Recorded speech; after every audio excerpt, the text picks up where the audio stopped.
up, guys? It's your boy, Barca Boy 103. Just finished watching the match and Barcelona lose to Real Sociedad 1-0 at the Anoeta, the third loss of the season for the blaugrana, second in the league, and of course one in the Champions League. Wasn't a good showing in this game. A lot of conditions were having a massive effect in this game, but at the end of the day, we weren't on our best, playing wise. Nothing was going our way. The movement fluidity was just non-existent, and we lose 3 big points in this game, of course, heading into the international break, and now the gap at the top of the league is getting a bit slimmer. Now, before we get to this video is sponsored by OneMix.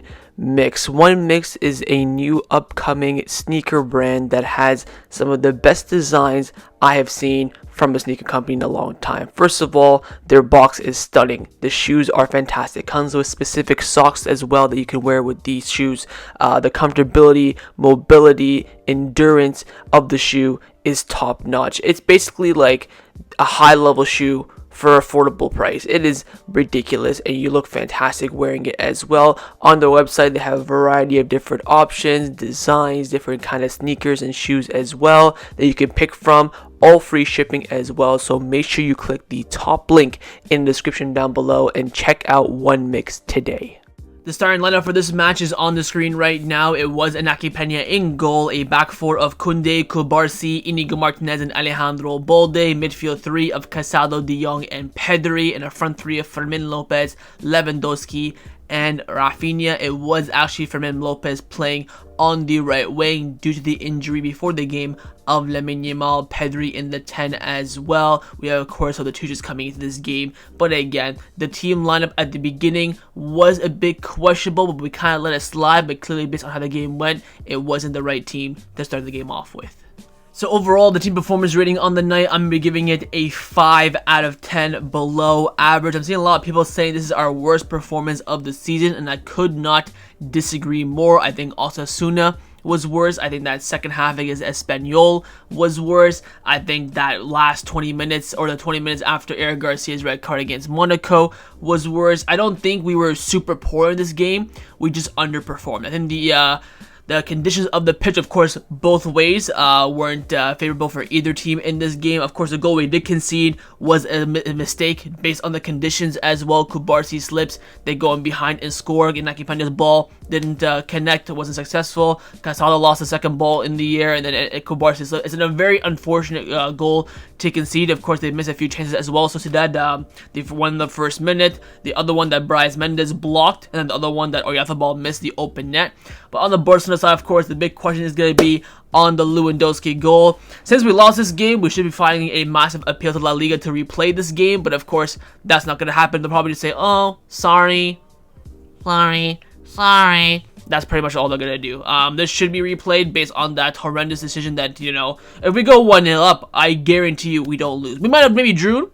I wouldn't rule that out. Of course, it would have taken an absolute miracle for Real Sociedad to win this game. Again, they were going based on the defense. Their game plan was very straightforward. High press, get in their faces, get that goal, sit back, soak it all up, hit them on the break. That's, again, the bookmark. That's the trademark. That's the blueprint to beat Barcelona, whether we're at our best or at our worst against any team, any style. That's what they did. And to be fair, I had to give credit. Sociedad did defend very well in this game.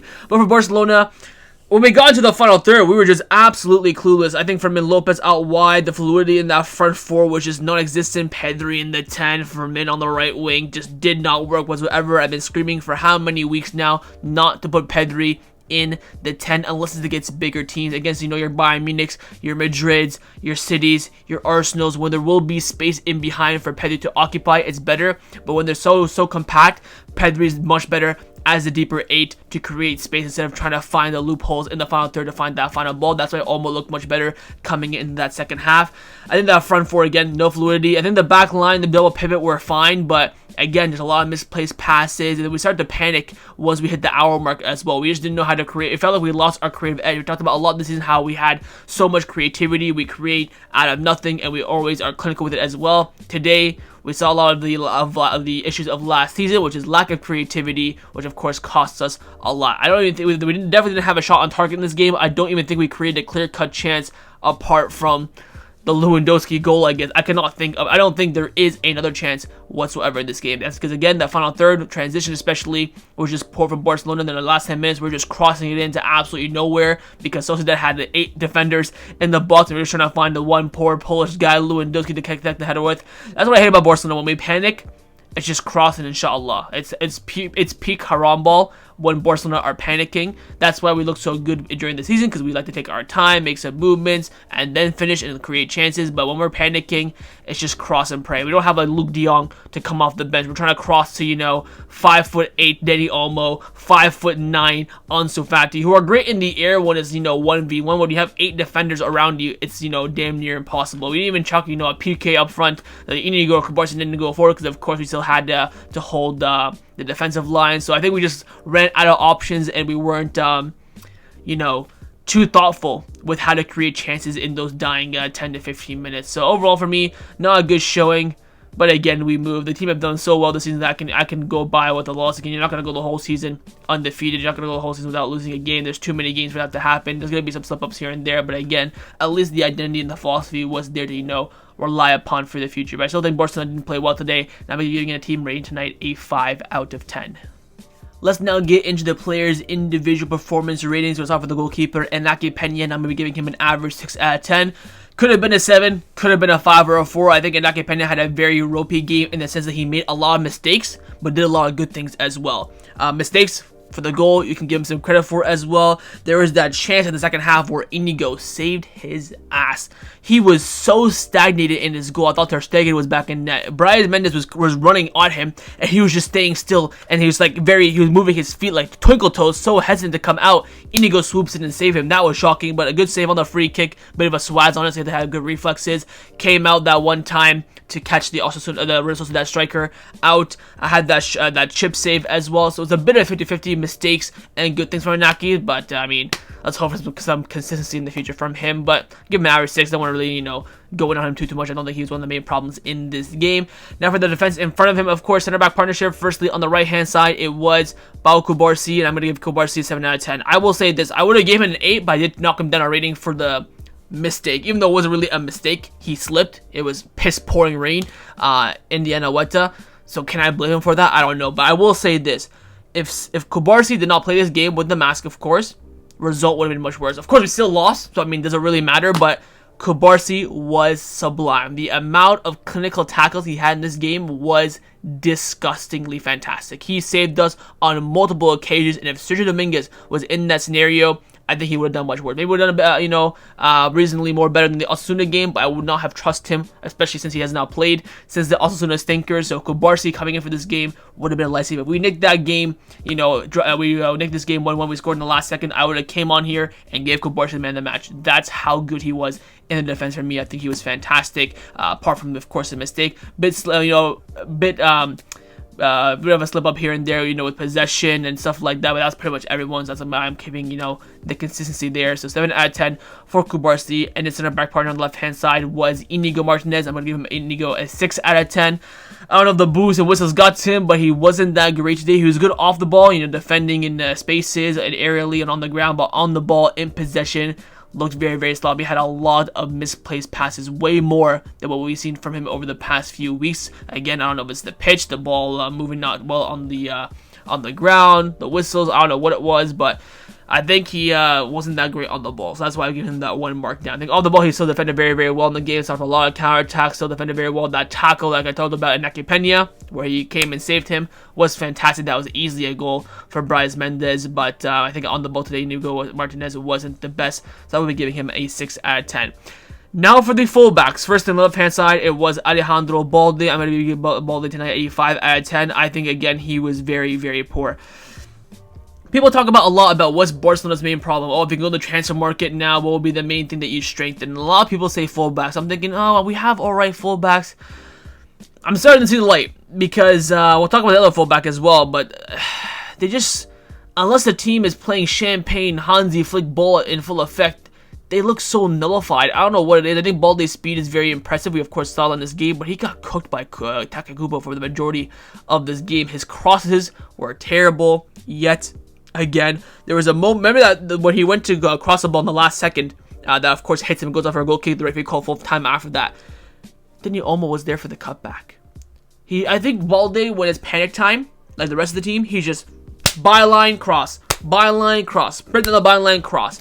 And it's so predictable, and it's so obvious. I guess I've watched him week in, week out, but it's so preventable, and that's what pisses me off the most. I think his link-up play was pretty good in the spaces with Dani Olmo, with Pedri, with Inigo, but defending got cooked. Going forward, didn't do well. So 5 out of 10. I think he was definitely below average today from Balde. But I hate to say this, he wasn't the worst fullback. Right-hand side fullback was, of course, Jules Kounde, and he gets a 4 out of 10. It is very tough for me to give Kounde this rating because he is one of my favorite players, if not my favorite, but he had an absolutely shocking performance today. On the ball was shit. Off the ball was shit. Aerially was shit. Ground duels was shit. 1v1s was shit.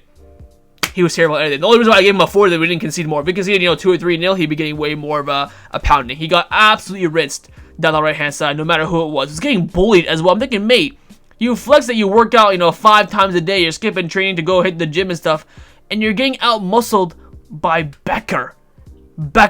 You look about 5 times bigger than him, and he's out-pushing you, out-muscling you. On the ball, the worst thing about Kounde today was on the ball. I don't know, again, could be the pitch, because again, it's slippery and everything like that. But my God, on the ball, he was terrible. Running, was slipping, couldn't even, string a couple passes around. This is, I think, by far, top 3 worst Kounde performances I've seen in a blaugrana shirt. That's how bad he was. I've been glazing him all season. He's had a right stinker, and again, I will call it out when it happens. I think Kounde was dreadful tonight. 4 out of 10 for me. I think by far the worst Barcelona player on the pitch as well. Into the midfield now. First, we have Casado. Again, solid 7 out of 10 for me. I think he was one of the bright lights of this team. Again, like everyone else, gave the ball away a little bit. There's, of course, that one moment with the throw-in. He gave the ball away suddenly.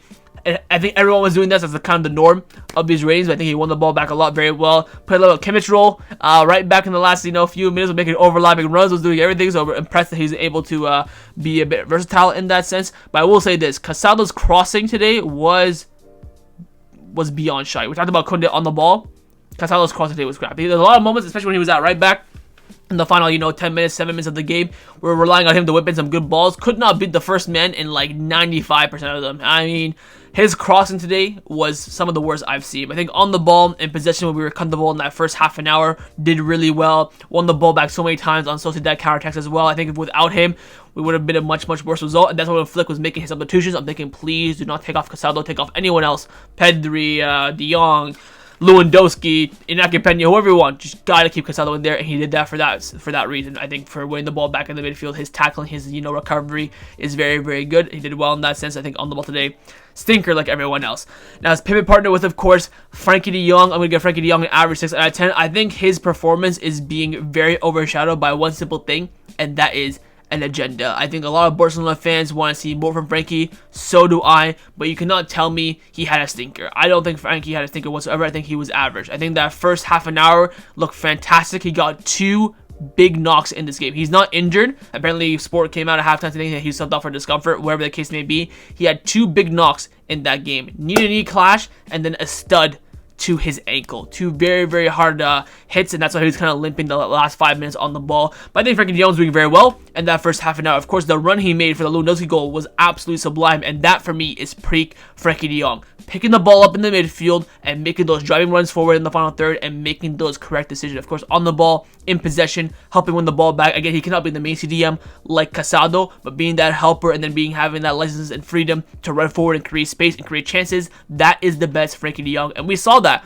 in that first half an hour. So people telling me he has stinkers, and this I'm seeing on Twitter, he had to sell him tomorrow, hope he gets injured for the rest of the season. Disgusting. He was not that bad. If he's that bad, I'll tell you to your face. I told you that Kounde was shite. I told you that Balde was shite. If he's that crap, I have no problem saying that. And tonight, Frankie De Jong was not crap.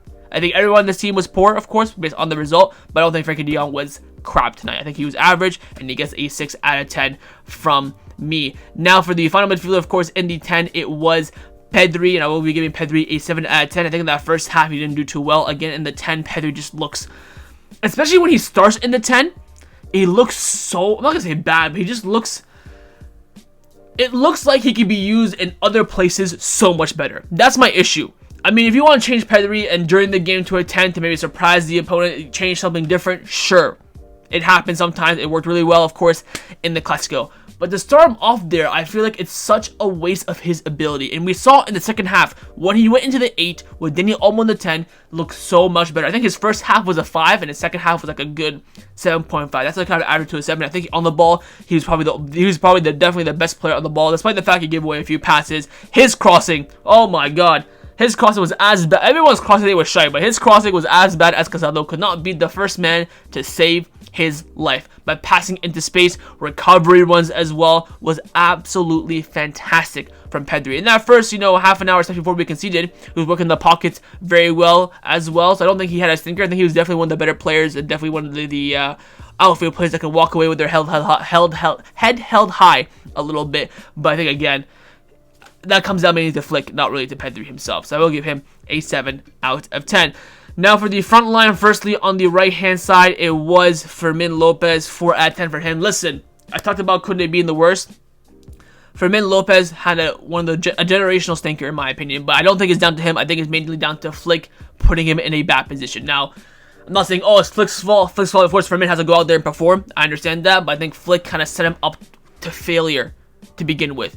Why is Fermin playing on the right-hand side? If you're going to play either Dani Olmo or Fermin as a wide player, it has to be on the left for either of them. Why? More comfortable, more ability to cut inside, use their strong right foot, and run into space with their favorite side as well. When you stick them out on the weak flank, it makes no sense. I was so surprised by that by Flick, but I'm going to talk about that later on. But Fermin, generational stinker. Runs in behind where crap. He was slipping left, right, etc. Could not control the ball. Again, that right-hand side for Fermin and Kounde, Madre mia, don't even let me continue thinking about that. They were absolutely disgustingly woeful. Fermin had absolutely nothing to provide in this game for Barcelona whatsoever. Even in the first few minutes when we didn't even concede, he's there running on the right hand side, slips, runs on the left hand side, cuts inside, loses it. I think he lost every single possession that he got in this game.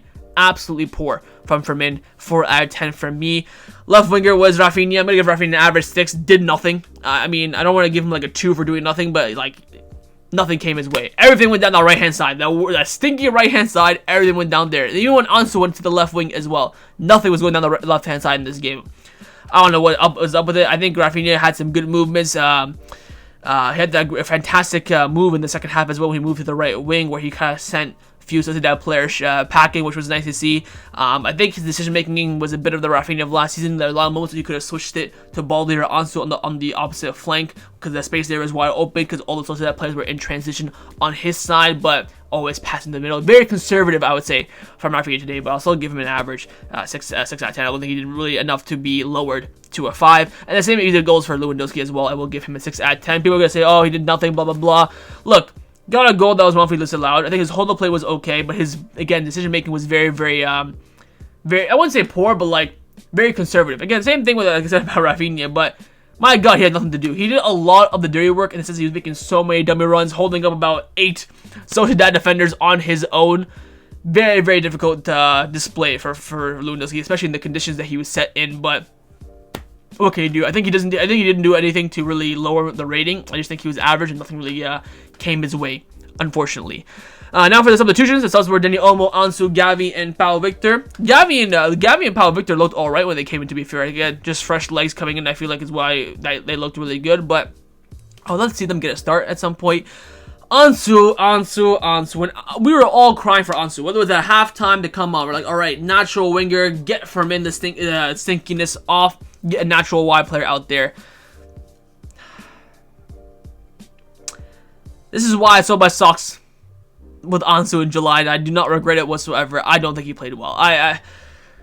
There are a lot of moments when he picked up the ball, and again, the decision making is just absolutely shy. It runs down the byline, cross. Him and Bullet talk about how they're best friends and have a great connection. I can see why. They do the exact same thing. I really expected Ansu to maybe pick up the ball, run at the defense, make some movements inside, open up some space, but he was very, very lackluster. I expected a lot more of an impact from him, but I guess I just have high expectations. Dani Olmo came in, looked really good again, but I think once the game got really closed down in the 70th minute, he had absolutely no space to work in. Again, Olmo works best when space is open, especially as a 10, but when everything's so congested in the middle, he has nowhere to move. I was very, very disappointed with Dani Olmo in the last 10 minutes as well. There were so many moments he could have just cut inside, hit a banker. He had a one shot that was blocked. I'm like, alright, hopefully he'll keep building on that. And especially a lot of the time when Baldi and Ansu were running on the left-hand side, they had to cut back to Dani Olmo. Never really did it. I feel like if they did it, almost turns and shoots. We know he has a cracker on him. Some things could have been different, but I think he did look really good in that first 10 minutes coming on. But once his place closed down, it looked difficult for him. So substitutions were okay. I think they're the right personnel, but didn't have the best of impacts. And last but not the least is, of course, the manager, Hansi Flick, who tonight for me will get an average 6 out of 10. I don't think Hansi Flick is the main culprit of this performance and of this result. The one thing that, again, I already hinted at before, that I really do blame him for is that starting lineup selection. I don't know why. I think if even he started Fermin Lopez on the left, it would have made a massive difference in my opinion. But I think that decision is the key one. I don't even think that's the worst one. I think honestly the worst one is putting Pedri in the 10. He rested Dani Olmo for the rest of the day just for him to get gastroenteritis and then not be able to start this game. Like, you need some continuity with your players, lad. I don't know if Dani Olmo started against Red Star, it could have been a different scenario. I would have loved to have seen this. For me would have been balls from Flick, putting Fermin in the 10 and then Alonso out wide. Put like for like replacements out there, because you know that the personnel that we have when our for our Gala 11 works. So stay with it. I feel like he's trying shoehorn all the best players in now. It looks a bit weird. Apart from that, I don't think he really did anything wrong. Would love to see the subs come in earlier. What the fuck's the point of putting Gavi and Pau Victor in for like the last 3 minutes? Some on the 8th minute. I know that Gavi's coming back from an injury, but give him some time to make an impact. Would have brought on, I think, almost halftime. Credit to him. I did not think he would do that, but that's very productive from Flick. Credit for that. Ansu should have come on earlier. Why 70th minute? Bring him on at the hour mark, at least 65. Give him some time to get into the game. I feel like that's one of the reasons why Ansu couldn't really get going. But again, the main core for me is where I think the main mistake that Flick made today was in the lineup selection. But overall, not all on him. I guess, you can't win them all. Stuff happens. We move 6 out of 10 for me for Flick.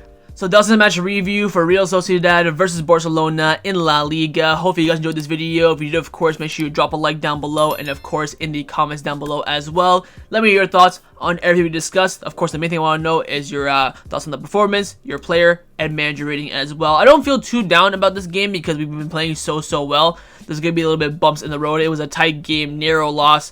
I think the team will bounce back from this. Again, they've shown me a lot of, confidence and promise that why they would bounce back from this. But we'll see how things do turn out. I think different circumstances. I think, honestly, I don't want to say this, but sound like a freaking loser, but I think if it wasn't raining, I think the result could have been much different. I saw some good signs in that game, of course, in a poor performance, and I think this team will definitely build on this. You gotta lose some as well to keep your mentality check as well. So I'm not too disappointed by the result, but not as much as I would be as I was over the past few years. But hopefully we can improve on this result post international break. 5 out of 6 wins, we take it. I said 4 out of 6 would have been good. We got 5 out of 6. We won the Bayern and Real Madrid game, so I'm still a very content Barca fan. But again, hopefully we can keep building on that after the international break. Of course, with players returning as well. So see you guys next time on the channel. Take care, and Forza Barca.